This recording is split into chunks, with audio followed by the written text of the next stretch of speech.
every day.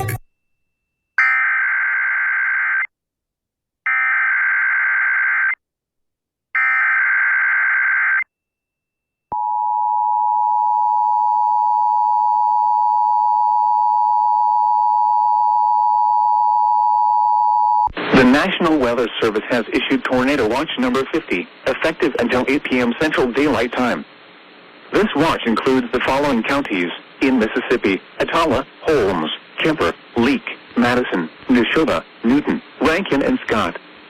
Remember, a tornado watch means the conditions are favorable for the development of severe weather, including tornadoes, large hail, and damaging winds in and close to the watch area.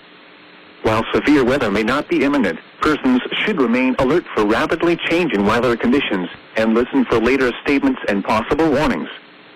Stay tuned to NOAA weather radio, commercial radio and television outlets, or internet sources for the latest severe weather information.